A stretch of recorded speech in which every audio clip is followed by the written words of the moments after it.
अस्सलाम वालेकुम। मियाँ रज़ा एक दफ़ा पेशावर से आपके साथ। आज जुलाई की 10 तारीख़ है और इस वक्त तकरीबन 4 बजे हैं।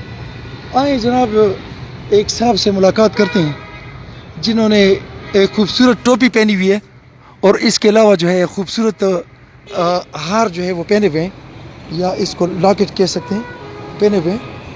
इनसे मुलाकात करते हैं और इनसे बात करते हैं कि जनाब ये कहाँ से ताल्लुक़ रखते हैं और ये क्या करते हैं। अस्सलाम वालेकुम। सलाम अलैकुम। स्तासु नूम दे? زما شمروز خان خاورې ملنګ. شمروز خان خاورې ملنګ. ته د کوم ځای یې؟ زه زما شخېلو. او تا خو ډېر ښکلې دغه اچولې دي، تعویذونه اچولې دي. دا د کوم ځای نه اخیستې؟ دا په څو پیسې دي؟ دا خو ما دې کې د زرم څه 2 زرم څه 3 زرم څه پکې.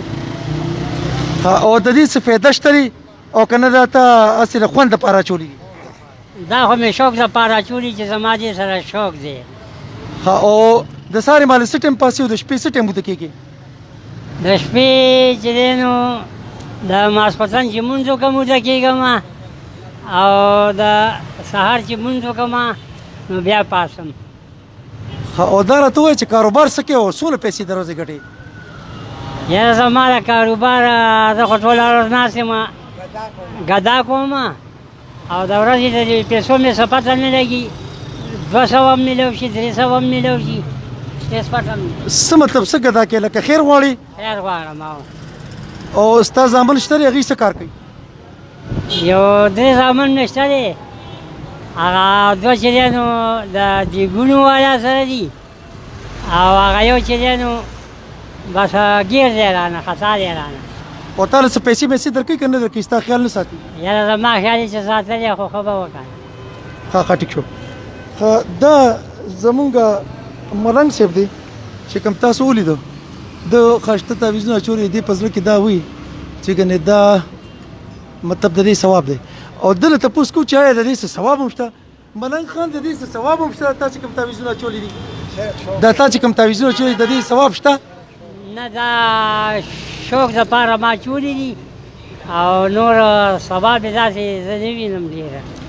تا څه خیال دی صحابه کرام رضی الله تعالی عنهم اجمعین او رسول الله صلی الله علیه وسلم به دا شی اچولي او د هغې نه دا ثابت دی او که نه دا تاسې خپل او ځان خطا کوې؟ هغې چې دی نو اصلي دانې اچولې وي، اصلي دانې حقیقه، او نورې دانې یې نه وې داسې اچولې. نو هغه زمانه کې خو حقیق هم نه و، اصلي دانې هم نه وې، دا تعویذونه هم نه و. نو تا د کوم ځای نه راواچوله؟ دا خو بس سلسله روانه دی، سلسلې سره پیدا کېږي که نه. د دې څه په حدیثو کې ذکر شته یا په قرآن کې دې ذکر شته چې مؤمنانو دا واچوئ؟ د یاقوت او د مرجان خو شته که نه؟ نه، ذکر په قرآن کې شته چې دا اچوئ، او یا صحابه او یا مطلب د ښځو نه علاوه د کالي اچولو یا د تعویذونو یا د دې اچولو سړو ته اجازه شته یا د سرو د استعمالولو سړو ته اجازه شته او که نه؟ دا زمونږ د باچیان سیدان دا چې کومه کار هغې کوي که نه، نو بس هغې ته مونږ هم ګورو، او بس موږ ته هم ټیک ښکاري. نو باچا او سید خو زه هم یم، زه د رسول الله صلی الله علیه وسلم په امت کې هم راځم او د هغه په اهل بیتو کې هم راځم، زه د کاکا صاحب نسیم ما خو دا شي نه دی اچولی او نه ما ته د دې اجازه شته. تا دا اجازه د کوم ځای نه واخیستو؟ نو دا خو بس چې کوم زمونږ باچیان دي که نه، نو هغې اچولي، هغې سره مونږ لیدلي دي. دا باچیان چې کوم دي نو دا لکه کاکا صاحب شو یا بادر بابا شو یا داسې نور غوث شو یا بل د هغې نه خو نه دا ثابت دی او نه دا رسول الله یا صحابهو نه ثابت دی. څه ووایم نو دې باره کې ته څه نه وایې؟ ټیک شو، مهرباني. السلام علیکم. دا هغه خلک ستاسو په مخامخ دي چې کوم د سنتو نه ناخبره، د حدیثو نه ناخبره، د قرآن نه ناخبره، په هغه شي باندې سر دی چې کوم نه سر شته او نه خپې شته. لہذا د داسې څیزونو نه ځان وساتئ او هغه شی وکړئ چې کوم رسول الله صلی الله علیه وسلم نه یا د صحابهو نه ثابت دی، په هغې باندې خپل ځان چې کوم دی هغه دغه کې هغه په خپل دغه کې راولئ، په عمل کې راولئ چې کم سے کم څه ثواب وشي.